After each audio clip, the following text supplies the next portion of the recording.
Hey everyone, this is Chris and Sandy Benton with the Chris and Sandy Show. We get up close and personal with some amazing guests throughout the entertainment industry. And today, like I say on every episode, we've got a great one for you. Who do we have today? Oh, we have two great guests with us today. We have our good friend and a great vocalist, Carla Williams, and also country music singer Billy Dean, who you may remember from some of his hits, such as Let Them Be Little, Only Here for a Little While, and Somewhere in My Broken Heart. And we're excited to have them on and talk about their new project together and then some more. So welcome to the show. Welcome. Thank you. Thank you. Thanks for having me. It's our pleasure. So I always like to start the show out the same way. This last 18 months has been rough for a lot of people, especially in entertainment. It has. So how have y'all gotten through COVID and how has COVID affected you? Ladies first. Well, fortunately enough, as I say, in my real world, in my medical world, we just kept moving. It never stopped. We had some labs that shut down on us for a bit, and some of our regulatory departments shut down. But other than that, we've been rocking and rolling. As far as music, I was finishing a project in the studio, so it worked out brilliantly for me. I never had any downtime whatsoever. So it's been fine. Unfortunately, I had COVID, so that was terrible. But oh wow, it's fine. Yeah, man. I mean, I've been on the road most of my life, so I love the shutdown. To be honest, Gave you a break. Gave you a break. I love being quarantined. It was awesome. But it wasn't great to be, at the income because the last thing standing for musicians is making money playing live, because it's all been, it's already been, music stores have gone and, streams don't pay anything. And, the last. Touring is what's left. Touring is what's left. And when you take that away, you pretty much, you lose the whole industry. I mean, it was an $800 billion industry that got parked, and everybody from the truck drivers to the grips, the people that hang the lights, et cetera. It was tough on them. I'm fortunate, with intellectual property working for us, but it was tough in that regard as far as just being still and being one place for a while. It was kind of nice. That's like, we launched this show January of 2020. So a couple months before COVID. I remember our original plan was maybe 100 interviews first year. And then COVID happens. And I'm watching everything get shut down. I was like, I told Sandy, I was like, we can't change COVID. But you know what? We need to step it up because people in the entertainment industry are going to need a place to talk. And we're going to give it to them. And because of that, earlier today, we hit our 500th interview. Yes. Wow. Wonderful. Congrats, guys. That's great. Ooh. Man, that's a lot. That's It's been a lot of work. Yeah, but it's been a lot of fun. But it's been a lot of fun. Again, and I'm sure you can vouch for that, is that there's so much work in what y'all do. Tell us about that side. Because I think a lot of people, when they get into, they think musicians, actors, and all that, they got it made because they're doing their passion or making money. But we both know that the grind is so tough that you don't, there's so much to it than just the glory side. So let's talk a little bit about that, the sacrifices you've had to go through the years. Yeah, I mean, me, it's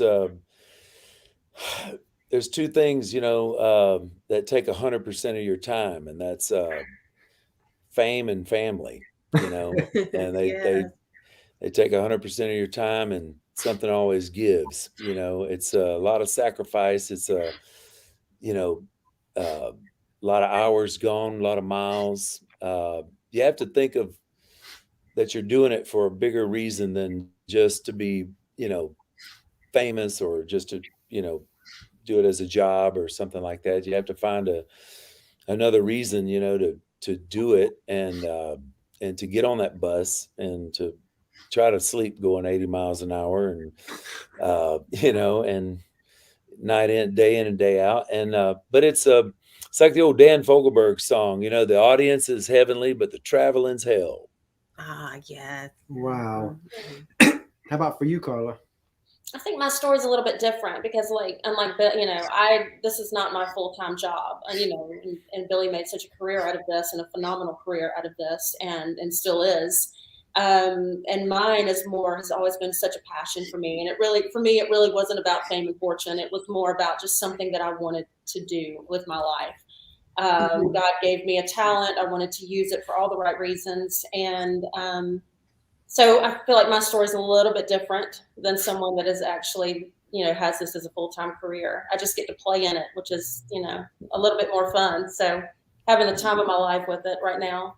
And that may change though, yes. as you grow. It may, and I'm ready for it if it does. I'm ready for it. I'll welcome it with open arms. I can tell you that. So tell us about the project that y'all have worked together for. Yes, the Christmas duet. We love the song. Yes. Well, thank you. It's this whole project. I'm sure we'll get into my project in a little while, but when we were trying to figure out how to kind of put this project together and all of the different components behind it, and how blessed I've been in the past 2 years to do what I've done with this tribute to Karen Carpenter. We wanted to do a little, something a little different. Christmas is my favorite time of year. Merry Christmas, Darling was my absolute favorite Christmas song since I was a little girl. My parents played it for me from, itty bitty. And I wanted to kind of do something a little different, put a different twist on it. And it was actually kind of brought up to do a duet on it. From what we know and understand, that's never been done before. So it was a cool thing to do. And of course, all these names were kind of thrown at me. Who do you want the duet partner to be? And I'm thinking, God, I don't know. What are my choices? And so, we were going through all these different people and these different names, and I was like, nope. We get to Billy Dean, and I said, yep, that's the one. Yeah. And of course, we all laughed about it. I've been a huge fan of Billy's my entire life, and I've said from day one, it's an honor. It's an honor to have him on this song with me because he was so instrumental. I say, you look at Billy Dean, you see country music, and that's that's how I started my career, was in country. I've kind of like ventured away from that a little bit, and then I'll be brought back. But it's always the heart of who I am. Country music is, and when you have somebody as legendary as Billy, part of your project, it's just more than you could ever imagine. Well, thank you. He would say, yeah. Well, let me brag on you for a minute, Carla. No, thank you for saying that. It means the world to me. You can tell in like the first 30 seconds of a recording, if it's how professional it is and how much work goes into it. You just tell. Yeah. And I was stunned as to the quality and the amount of work that went into this project. I was able to hear like 2 or 3 of the cuts. I think, Carla, you guys may have sent me a few other of the cuts. You probably didn't realize how many country music people are fans of the Carpenters, including me. I'm a fan of melody. I've always liked pretty music, I've always liked romantic music. And when I heard, I knew some people that had been involved in this project that Carla had worked with, and I knew their names, and I knew how important and how professional they were. So I knew right off the bat that she'd hired the A team, to do this. So being included in that and being asked to sing the song, it was Steve Dorff is a mutual friend of ours, of Carla and I's. I worked with Steve for the movie 8 Seconds. He had written a song for the movie that I sang. He's a melodic guy, a melody guy. And I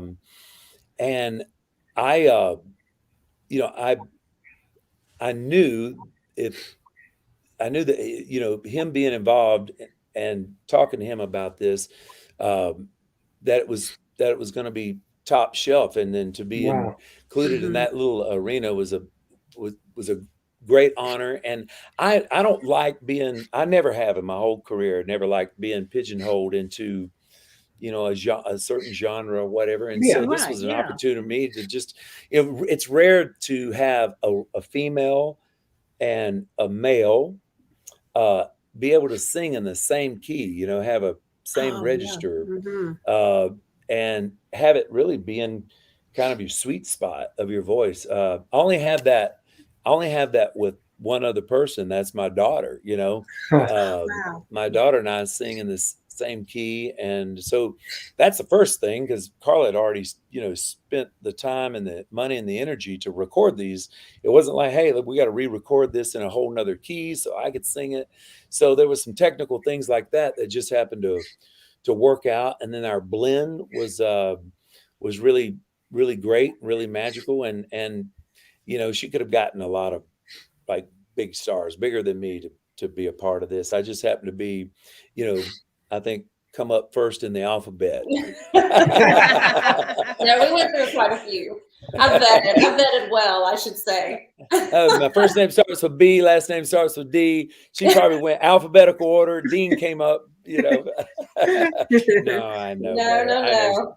She's made me feel like a giant, you know, to include me on this. And thank you, Carla, for that. I appreciate it. It's an incredible project. It's going to be, it's going to do you well for years to come. I really do. I believe all my heart that this is going to be it's going to be, if it's obvious to me in 30 seconds, it's going to be obvious to the entire musical genre world, what a quality and how much time and effort that someone like this championed, and for a catalog that could have just gone in, you know, by the wayside, just could have been forgotten, you know, and that's going to happen. You know, it's going to have, genres of music are just they're going to go away unless somebody like, you know, like Miss Williams, my boss. And this is the way to bring the younger generation into this. Yes, to know. Are you talking about me, the younger generation? Yeah, I'm the younger generation. That's right. I represent the younger. No, sorry. Pay no attention to the man behind the curtain. Well, I got a brick wall here, so Yeah. who knows what's behind that? Oh, I'm in some teenager's room here. Good Lord. Okay. But the chemistry y'all have together for this seems to really fit. Was it like that just from day one? I never felt any chemistry. Did you, Carla? I didn't think we had any chemistry whatsoever. I did not at all. I did not every bit of it. I had to fake my way through the whole thing. You know, it just, you know, when you start a project like this, and it is funny, you step into a situation like that, because literally the day that we shot the music video was the very first day we ever met.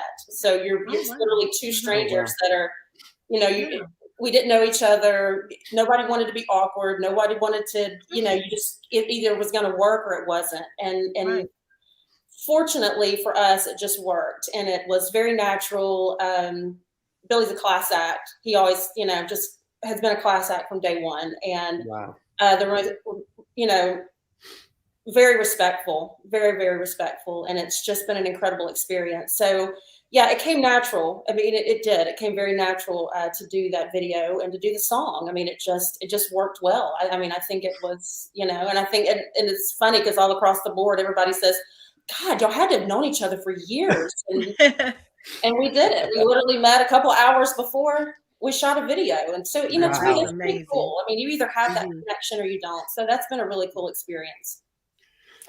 I ditto every bit of that. You know, we wanted to make a kind of a Hallmark feeling type of video. I think might have been the approach, and you know, I felt like, well, it's nice to get a call to play like the leading man and not somebody's grandpa, you know, at this point in my career. It's like, wow, okay, you know, I don't know. Maybe you'll see me on camera and I'll, you know, maybe, you know, I'm probably maybe too old to be that guy for in the video.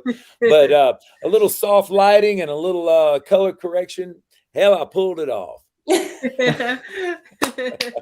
Love that. Thanks to Dog. I think it's a definite it was definitely a mutual respect, which Carla was so great to give that to me, and the fact that, you know, she had listened to my music and stuff, that made it a lot easier, you know, for me. So I appreciate and, you know, that. you're talking about Steve Dorff, you know, she Carla connected us to him because we're trying to do in Nashville, hopefully sometime next year, at the end of next year, Oh, yes. 40 over 40, where little charity event, we recognize people over 40 that are professionals, because nobody does that. And who are making a difference. Who are making a difference in Nashville. You'll have to wait a couple of years to call me on that one. So I'm not quite there yet. But. And so we were looking for a charity to kind of partner with on that. And she connected us with Steve with his. And so it was a great fit. It was. And we had him on our show. We interviewed him as well. Right.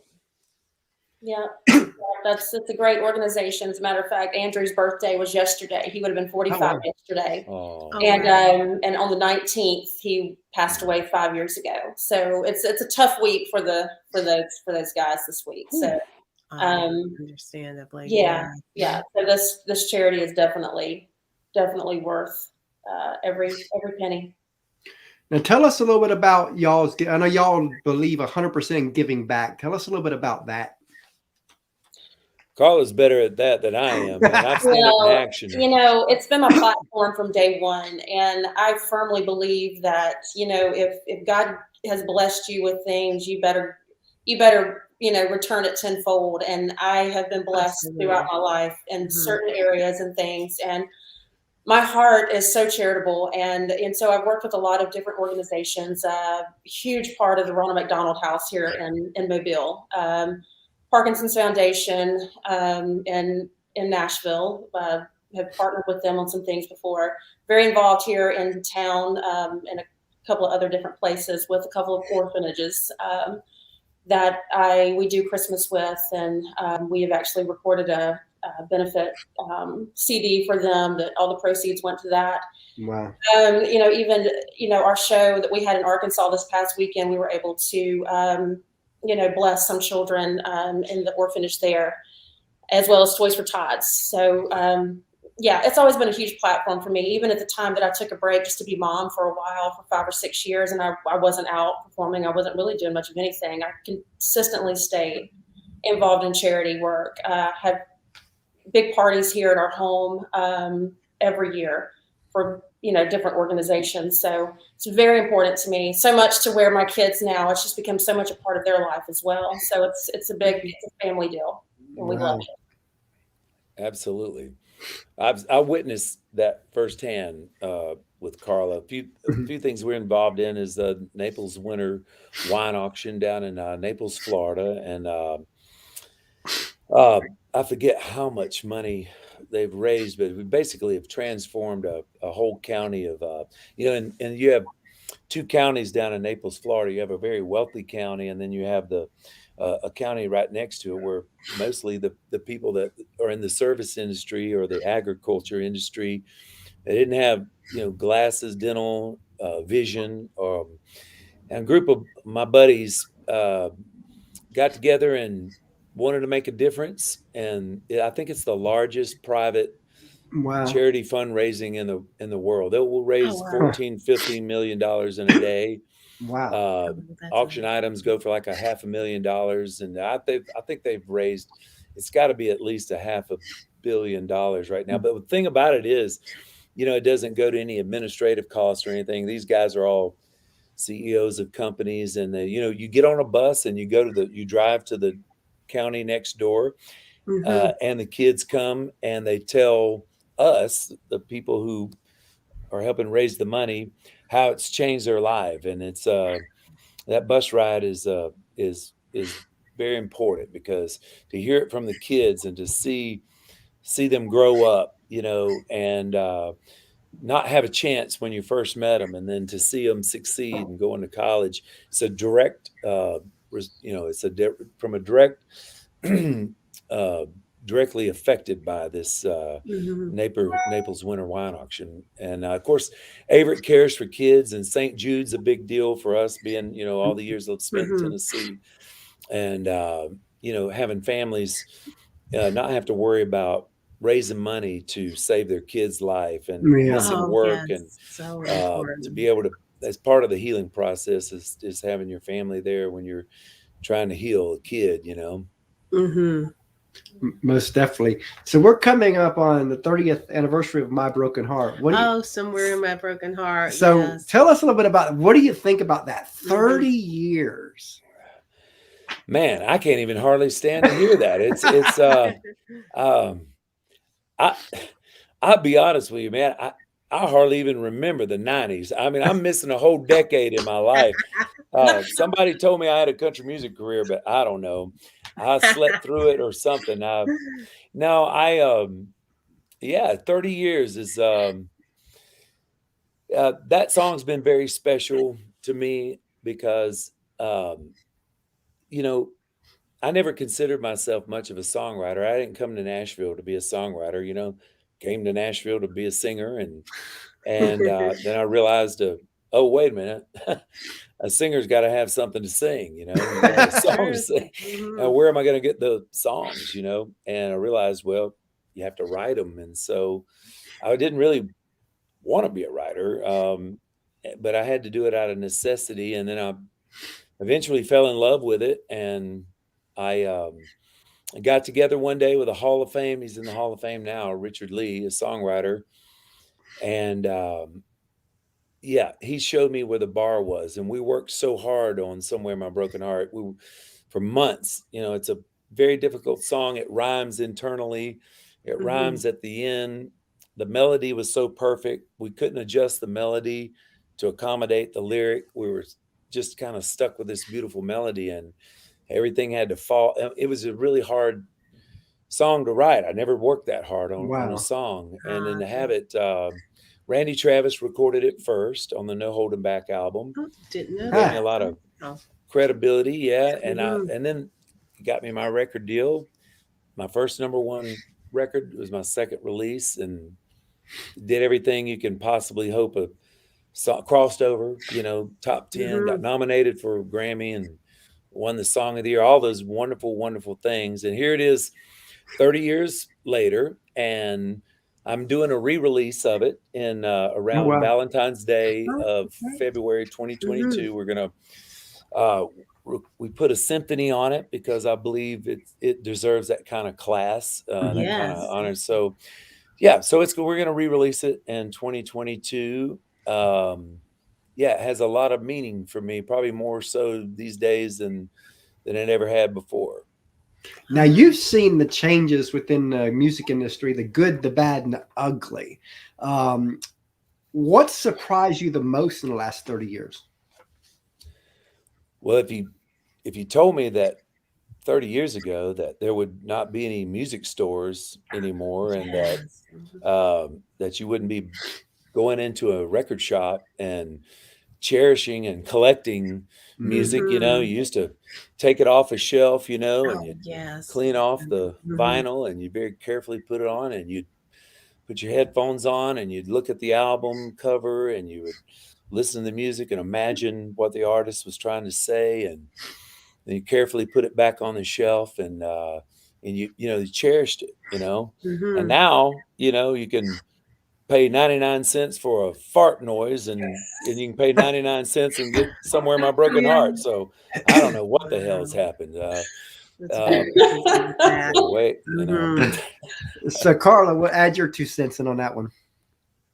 Well, just even, not having a career in it, but yeah, so much of it has changed, even as a consumer. As a consumer, here it is, spent all my money on Billy Dean's music, right? I like that. It's a good plug, wasn't it? Thank you. No, a lot has changed, and I hate it for my children. You look at this generation of kids now, and it's just, they don't get to enjoy it. My kids do, because I shove it down their throat all the time of, how I feel like things should be in the music industry and things like that. But yeah, it's different. It's different. It's a little sad. It's a little good. I think we've all learned a lot along the way of what to do, what not to do. And God knows I'm still learning. So, thankful for people like Billy that's kind of helped that process along too. So yeah, thank you, Carla. I think one thing, a good thing that has come out of this, the creative process of writing songs has always been at the mercy and under the confinements of 3 minutes. You had Yeah. 3 Oh, minutes, yes. you know, with a radio. So in 3 That's right. minutes, you know, you only had one type of structure to play with, you know, a verse, chorus, bridge, chorus, 3 minutes, you got a song. But nowadays with YouTube and not so much emphasis on trying to write music that is going to come out on the radio, it's kind of an exciting time for creators to play with structure of music. yeah. You know, maybe putting solos back in, maybe putting instrumentation in. It doesn't have to be 3 minutes. It could be 4.5, 5 minutes, 6 Well, minutes. didn't If you can- Taylor Swift just break a Yeah, record? she just had #1 with a 10-minute version of one of her songs. Oh yeah, I- I saw that. Yeah. Yeah. I had a little stinker. I had that idea like 5 years ago, man. Yeah, because I think she took the record from Don McLean. She wasn't it? did, yeah, from American Pie. Oh, yeah, She yeah. just broke that Well, record. with that comes its own challenges because now you got to hold my attention for 10 minutes. And but that really, you know, That's Yeah, true. That's so- true. that's true. but it does. It's creative. It's kind of a creative frontier right now. I think there's going to be a lot more, hundreds and hundreds more streaming platforms, more ways that creators can make, you know, money and support themselves. It's going to be a ways off, and it's hard. It's going to be a while, you know, but it's, yeah, until then, you know, you have to look at the positives and the negatives, and Yeah. genres don't really, not really mattering that much now, you know. It's kind of maybe that's nice, you know. I don't know. It's I always like to stay optimistic and And you know, one thing I like with the pandemic, I think one thing that's going to help in the future is, you know, a lot of people are doing what we're doing now with Zooms and all that type of stuff. I think that the future is going to be, and we always had the technology, just nobody's really used it in this way. But I think the future will be, you're going to do your live concerts, but you're going to also set it up for your live stream so that your fans around the world can participate with the people that are local with you. yes, and especially in Carla's case, with the Carpenter catalog being to me, it's an international recognized group, you know, Mhm. Yes. and for her, you know, the world is her marketplace, you know, not just, you know, not all the world knows and understands country music, but they know the Carpenters. That's for sure. Yeah. So what are y'all's plans for 2022? I hear everything is, you know, everybody's planning some big things in 2022. So let's talk about that a little bit. Oh, hell, you have no idea.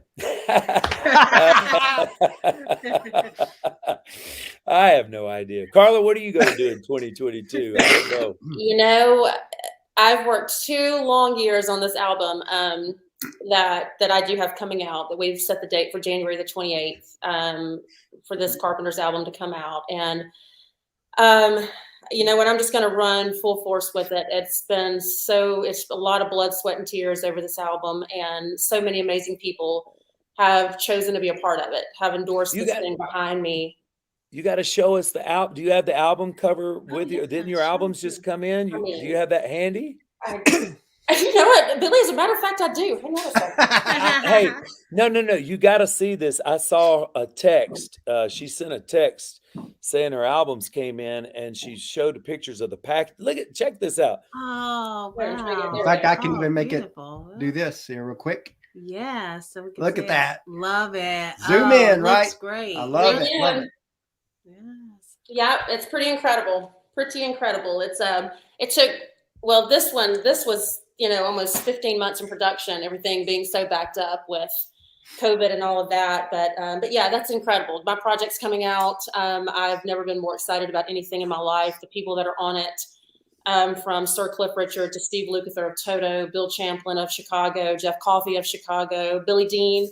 You know, unfortunately, this album was done before, you know, we decided to do this with Billy. So mine and Billy's song will be a bonus track for this. Oh, So wow. it's gonna be Okay. a really, really cool thing. But yeah, got a lot of big plans coming for this project. So that's my 2022 to start anyway. And what's your 2022 now?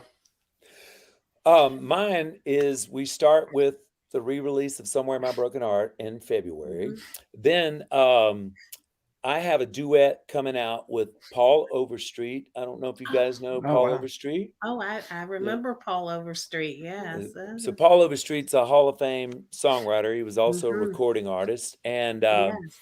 I live in Florida now. I'm from Florida, and we're working really hard to get Florida to have its own musical identity, kind of like Texas does. Oh, right. Yeah. And so we have a little genre Paul and I are championing. It's called trop rock.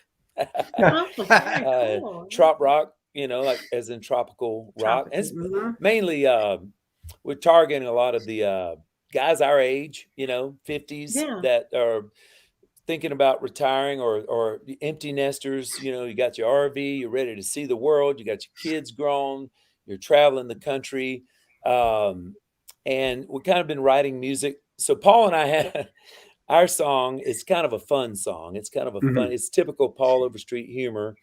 We just finished the video. We shot it down in Key West, but it's called The Rest of It's Mine.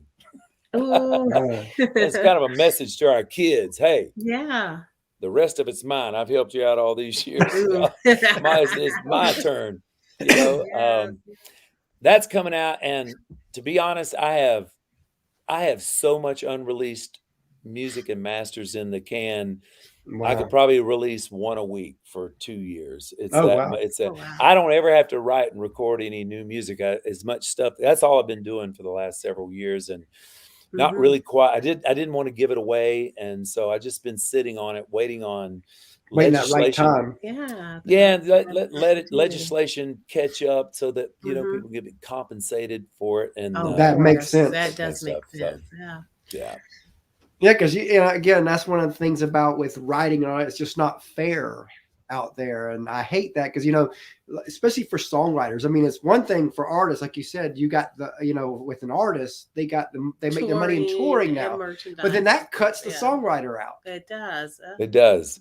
It's horrible. It's it used to be you had guys. You graduate from college with maybe a lawyer degree, or maybe you're pre-med or something like that, and you're smart and you're bright and you can go get a real job, but you'd stop off in Nashville maybe a couple of years in your life and just to give the writing thing just a try. Yeah. And we've brought all these incredible, beautiful minds, and Rhodes Scholars like Chris Christopherson and these people that, that came to town with literary degrees and so they put a sophistication, into the writing of country music.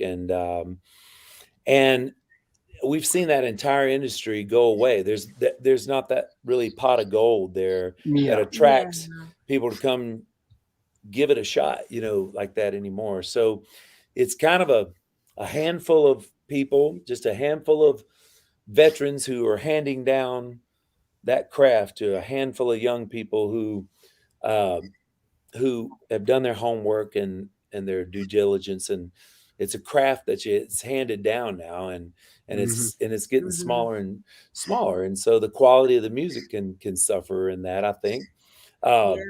It's like my buddy Mac McAnally said that I asked him, I said, man, we were taught to say as much as you can say in as few words as you can say. And I said, man, how are you dealing with all this phrasing and trying to cram as many words, in a line or whatever? He goes, well, I guess if you got nothing to say, you might as well say it as many times as you can. That's how I feel about some of it these days. Because I think a couple of years ago I read an article that was about Nashville songwriters, and said that that back in the year not in the 90s, whatever percent there was that was full-time writing music, said that it was like 80% of them could no longer live on it now. That's shame. Right. That's very true. Everybody had their territory. Record labels were sales of albums. Managers dealt with, touring and releasing and strategy. Publishers and writers had their territory. And now they got these 360 deals where and the labels don't have a choice because, music stores went away. My record deal was based on, hey, I agree to give you exclusivity to my voice. And as a result, you're going to take a percentage of sales and I'm going to take a percentage of sales. Yeah. What does that mean, today? And but again, without the doom and gloom, it still is,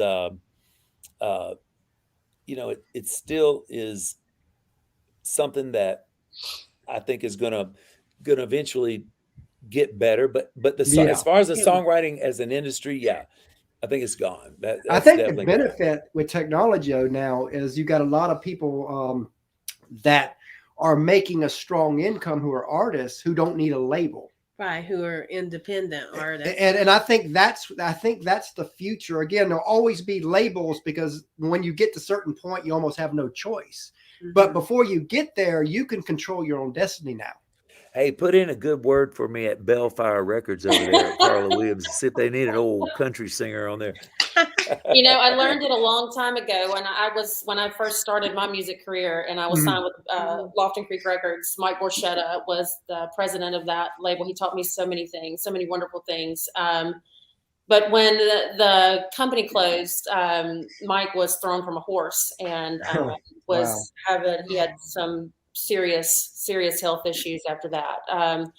And at the demise of the label, the biggest thing my manager there said, start your own record label. Just start your own record label. And I said, you know what? I'm over all of this right now. I'm just going to go home and I'm going to take a break and I'm going to love on my kids. And he said, I'm going to tell you one more time, start your own record label. And and I did. And I started it years and years and years ago. And I didn't do anything with it for a while. But now it just makes total sense. I do release all my music under my record label. My daughter is now an upcoming singer-songwriter. She has her first single on my record label. Oh, wow. I have an artist out of Nashville, North Carolina. I didn't even know there was another Nashville. Anyway, there is. Nashville, North Carolina. And he's on, I signed him on the label. So it just makes perfect sense, and I hear there's this Billy Dean guy that possibly, could be a big part of this too. So that would be great.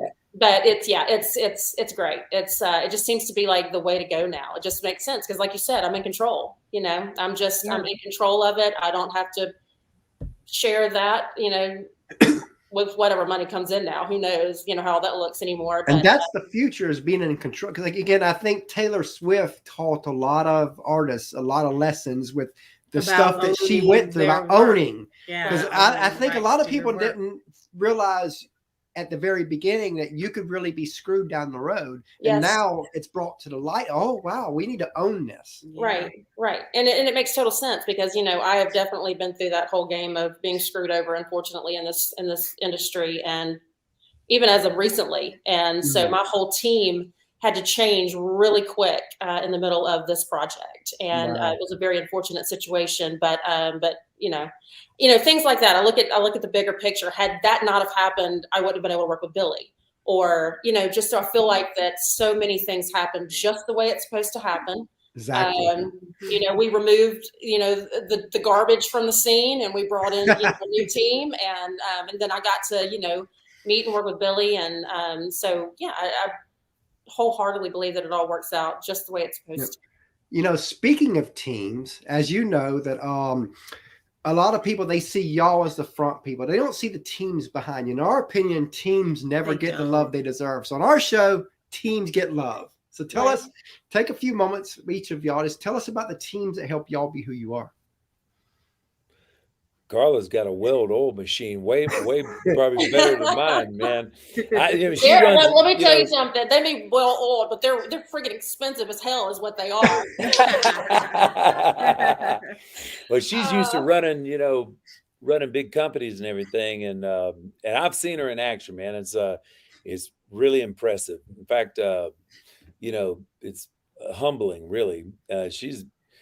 She's really great. The way they rolled out this single, I told her, I said, my gosh, I said, you guys really rolled this thing out so professionally. And what do? I mean, I like sling it out there. Here it is, take it or leave it. Hope y'all can see me over here on Spotify or whatever.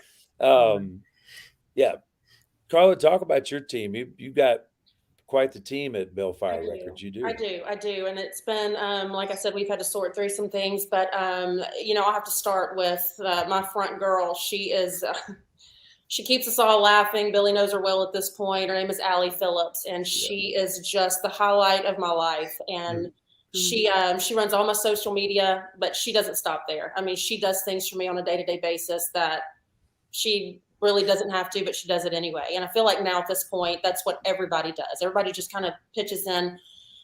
Bruce Phillips, Keith Hagan, Joe Putman, Brad Hilton. I mean, these are all everybody behind the scenes. You know, all these people are working so hard. And as I say all the time, I wish I had time to do more. Half the time, I don't even have the time right now to like blink my eyes half the time. So you know, when I try to think about all the things that these guys and girls do behind the scenes, it's pretty incredible. And I am very blessed and honored that they're all a part of this, because I couldn't do it without them. Wow. They're absolutely incredible. Absolutely. And, you know, speaking of teams, we have a third co-host, our little 9-year-old. Yes, I'll bring him in. That we let come and ask a couple questions. So Sadie's going to go get him real quick. And we've got a almost 3-year-old daughter that when she gets older, she'll be plugged into the show too. Because I love it. It's all about, I love it. I think that's fantastic, Chris. I really do. And he's been on almost every, you know, when we launched the Chris and Sandy show, January 2020, I was always like, you know, how can we include the family? And, you know, and I was like, you know what, I wonder if he would be okay with asking a question. And they started out with 1 question last year to each guest. Now he's up to 3 questions for each guest. So, yeah. I love it. But yeah, he can't, you know, it's been great. You know, we try to keep this all in the family. And, you know, I know that a lot of times as an artist, you're split from your family, but if you don't have to be, you know, I like to try to bring them together. So we definitely respect the people that have no choice to split. Hello, sir. Hi, Carla and Billy. So what's your favorite food? Hey. Food? Yep. Yes. Oh my God, all of it. Are you kidding me? I like it all. What of did he say? Favorite food? Food. Yeah. Yes. Oh. Favorite food? Well, I'm going to have to say my favorite seafood. Having grown up on the Gulf Coast, we have the best food, you know, around. You can't beat Gulf seafood. I took on a pescatarian lifestyle, little Chris, a long time ago. So what that means is I eat nothing but seafood. I don't eat meat. I don't eat beef. I don't eat steak or chicken or pork or anything like that. So my favorite seafood. Oh, wow. My favorite food is blue cheese olives and a dirty martini. That works. And what are yours? Mine is pizza. Yours is Oh, my pizza. God. What kind of pizza? Yeah. Pepperoni sausage and supreme, and now pineapple. Oh my God. Okay, so it's funny that you say something about pineapple. So Chris, I interviewed last night with Jeff McMahon, and Brandon said he knew you. Chris, you know Brandon from the backstage? Yep. Big Chris. Yeah. Oh Yeah. yeah. Yeah, that's Oh right. yeah. Class? Yes. Yeah. So we were talking about pizza, and I told them that I like pineapple on my pizza, and they thought that was the most god awful thing they'd ever heard in their life. So their big thing is they're going to do a TikTok video of Brandon eating pizza with pineapple for the first time in Nashville for CRS week. So I'll get a video of that. That is the official food of the musician is pizza. That is the official, you know, you come off stage and you go on the bus and the favorite thing you see is a stack of pizza boxes, man, ready to dive in. Yeah. No doubt. Yes. So you fit right in. Huh? Yeah. So what's your favorite TV show? Favorite TV show? Oh my gosh, I got asked all these same questions last night. I'm gonna still have to go with Yellowstone. That's my big show right now. I'm addicted. I can't stop. That's me. See, I'm the same way. I like that one And what's too. yours? Mine is SpongeBob. SpongeBob. I love it. And I what's love been it. cool with our show is because since we are not just artists, but we're actors too, that, you know, he watches a lot of Nickelodeon and Disney shows. So we've been able to bring a lot of people from his shows onto our show. That is so neat. That's very cool. That's Very great. cool. Yeah, I'm like, when I was younger, I wish my parents had that. You know, I can only imagine meeting some of the people I looked up to on TV, and he gets to do that. So That's a pretty cool job. Yes. it's like, you It's like really that? neat. Yeah. Yeah. You got one more question? Yeah. So, what's your favorite movie? Favorite movie? Watch, Billy's gonna love this one because I'm gonna say 8 Seconds just to flatter him again. So it really is one of my favorites. One of my favorite songs that Billy sings is from the movie 8 Seconds. That's why we were joking about that. But it is one of my favorite movies of all times, definitely. You know, I'm going to say this is so going to age me, Carla. My favorite movie was Butch Cassidy and the Sundance Kid, starring Paul Newman and Robert Redford, because it was the very first movie I ever saw in a movie theater, and my dad took me to it, and I'll never forget it, man. I'll never forget it. I pull it out and watch it all the time. Yeah, man, those two guys, I wanted to be those guys when I was growing up. And what's yours? Mine is the Minions movie. The Minions? Yes. I need to check that one out. I know. I haven't seen that either. Yeah, he loves the Minions of Despicable Me's and all that. All those. Yeah. Little Caitlin, if we could be walking in the mall, and if there's a Minion in a store, we have to go in. I don't even know what that is. What is a Minion? It's a little.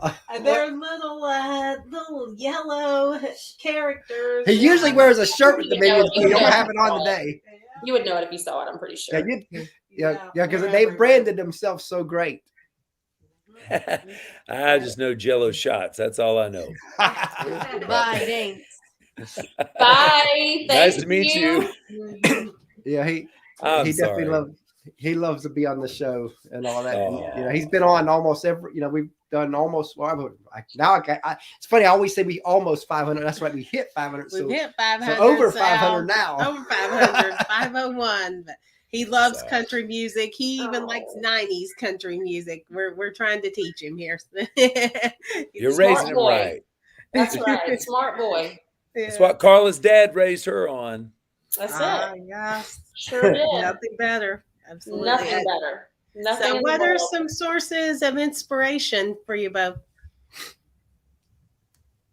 That's always a good question. I'm gonna say this sounds so cliche now, especially since I just finished a project, but I didn't realize, how much Karen Carpenter's life and her music would change me as a person or as an artist or whatever. And, as I've said 1,000 times over, if I lived it, if I sing it, I've lived it. And I believe that. I can't get on a stage. I can't get behind a microphone in a studio and portray a song the way I want to unless I've actually walked in those shoes. And I meticulously picked out every single song on this tribute album of Karen's that really, I've lived it. And, and just listening back to her music and reading her life story and all of that, it's just been so inspirational to me. Our big I can feel that there's a song in there for you. I lived it. Right, exactly. And actually that's definitely talked about. Too late. But Blake her Shelton's version. new song. But her version though. We don't care about Blake Shelton. Thank you very much. I love it. You get him, girl. That's funny. I'm at this place in my career. I am. I'm going beyond just audio. Just music. I have what's inspiring me right now is to tell stories visually. Kind of really into filming. I've got a couple of film cameras, and I've been working on a World War II project about my dad and his brothers, and just finding these real life stories and trying to condense them down into 8-minute vignettes. Really. Real life things, like Carla said, but I'm champion as I get older, because, as you get older, it doesn't matter, what you look like or what you sound like. It's really about, I think the older you get, the better of a story you can tell. And that's true. Because you've lived it. Yeah. You've lived it. You lived it. We said it, not Blake. We said it. That's right. That's right. That's exactly right. And I'm really inspired to have you know, a generation of people understand what it takes to be free in this country. From a veterans, I really champion these letters, man. I've got 50 letters. My dad lost 2 brothers in World War II, and they wrote a book about his unit, and I didn't know any of this growing up. I wish I had. I wish he had told me. Yeah. Wow. Could have told me. I might have respected, you know, I may not have taken so many things for granted. So really, you know, storytelling with a purpose is kind of what's inspiring me right now. Oh, yes. Love that. And what would you like for your legacy to be in the music industry? What would you like to be most known and remembered for? And that's for both of you. Oh, goodness. You go first. I know. You know, just being real and being honest, and just really getting down to the heart of why I do what I do. And because there's so much more to people like myself, that's deeper than just what you see. It's deeper than the cover of an album, or, singing on a stage or whatever. It goes much deeper than that. And, I just want to do good in this world. And that's the most important thing to me, as I talk about all the time, my 2 worlds collide. Music, medicine heals the body, and music heals the soul. And I believe that with my whole heart, because there's a lot of hurting people out there, even right this second. There's a lot, especially right now. Oh, yes, especially now more than ever. Right, that just need, whether it's a kind word or a loving thought or a song lyric or whatever it is. And that's just what you want to do. I just want to do good, leave a good mark in this world. It's very important. Exactly. Yes. That's it. I agree with everything Carla said. The legacy is really to heal, people, and maybe a little inside ball on my side is, there's little hidden gems. It's kind of like a little musical trail from the music I made before my kids were born to this day that, my kids are 26 and 28 now. And I think they've gotten to understand me going back and listening. And there's little messages in there for them, and when they get it, long after I'm gone, man, as they get older, these little things will mean different things to them. Songs like "Let Them Be Little" will make there's a song, "The Greatest Man I Never Knew." Richard Lee, the guy who wrote "Somewhere in My Broken Heart," he wrote that. Played it for me right after "Somewhere in My Broken Heart" came out. I thought it was an amazing song, but I didn't feel that way about my dad, so I didn't record it. Years later, after I became a dad and I was gone all the time, and my kids didn't know me that well either, and I recorded it then as from a point of view of the dad who. So things like that, I guess for me are, for my kids to kind of get an idea, to understand what I was trying to do while I was gone, and what I was busy trying to do, and then to try to leave something behind that's healing, Exactly. Yes. Right. And if you could say anything to your fans and followers, what would you want to tell them? Don't knock on my door at 3 a.m., please. No, go ahead, Carla. I've had so much. I'm just thank you, probably more than anything. Just thank you for, even somebody like me that this wasn't full time for me, and still isn't full time for me. But it was the consistency of who loved you and who supported you and who encouraged you along the way has never wavered. And I'm very appreciative of those people. And then all the new fans, from working with someone like Cliff Richard. And so now I've got, people that message me in London and Germany and places like that. And even the incredible fan base of Billy's that has reached out to me, in these private messages, and have said the kindest, most unbelievable things. Billy, sorry I didn't tell you that either. Oh, But I didn't they're know now that. my fan. They don't care about Billy anymore either. So No, that's exactly she's right. taking I your, mean, she's taking your over. fans. that's what it's I mean- all about. It's all about taking Billy's fans. That's what it is. Can you blame them? I mean, can you blame them? Really? No, I couldn't but blame 'em everybody's at all. been so gracious and so kind, and it's just it goes a long way. It just goes a long way, and I just thank you, for Yeah. always being there. Me too. Thank you for So as giving me we this close life. out here, let's say you had a friend of yours and you heard him or her sing and they got something special and they feel called to music. Knowing what y'all know today, what advice would you give that specific person to kind of help guide them the next couple years? Well, I can jump in really quick with this. Having a daughter now that's singer-songwriter, thank God I've been able to help her. You know, she's a commercial music major at Lipscomb University in Nashville. And so she's kind of like, you know, I'll never, don't, you know, nobody better ever mess with her. But, you know, but outside of that, because she's my baby. And of course that's, you know, Mama Bear jumping in. But, Oh, of course. but even my other artist, Chandler James, you know, I met him, and I know we're running out of time, but quick story. I met him in St. Thomas at the Virgin Islands, literally on vacation with my family. I walk out, there's this big dude, 6'4", just huge guy sitting at the bar, and he had a cowboy hat on. And I was like, wow. I'm going to go see who that guy is.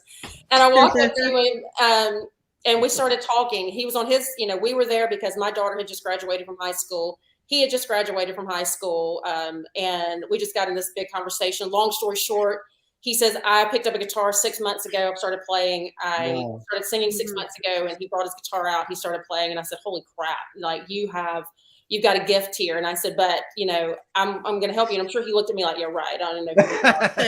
And, you know, a year later, I have him in the studio in Nashville recording his first EP. And it's been the most phenomenal experience because he knows, and his mama knows, and his daddy knows, I will never, ever let anybody, you know, mess with him in this industry. So I always just stick with the right people. I mean, you know, really that's, you know, unfortunately that's kind of hard to decipher between sometimes too, but just be careful. Be careful with it. Mm-hmm. Yeah. I would, you know, practice, fall in love with the craft. Don't do it for the money. Don't aim. Don't just try to be famous. Just try to do great work and let people find you, you know, don't, just try to do great work, the best work you can do, and let your audience find you. Nowadays, that's one good thing about the internet. It is. Yeah. Learn to put a show on, you know, try to put a butt in a seat, because that's, you know, if you can take what you envision and put it up on a stage, and you know, let your show have a beginning, a middle, and an end, and have a point, and try to touch people, and they'll support you, you know. Just do great work, and don't chase it. Love that. So tell everybody how they can find y'all, which of course people probably already know, but you know. I'm real simple, carlawilliamsmusic.com, and Carla Williams Music on both Facebook and Instagram. Yeah, Love BillyDean.com, and all the links are there. You start there and it'll shoot you out who God knows where. You'll find me somewhere out there. I love that. And, you know, we really enjoyed having y'all on the show today. And we look forward to having y'all back down the road for some updates. Would love to. Thank you guys so much. We appreciate it. Y'all have a great day. Thank you so much for your time today. Bye.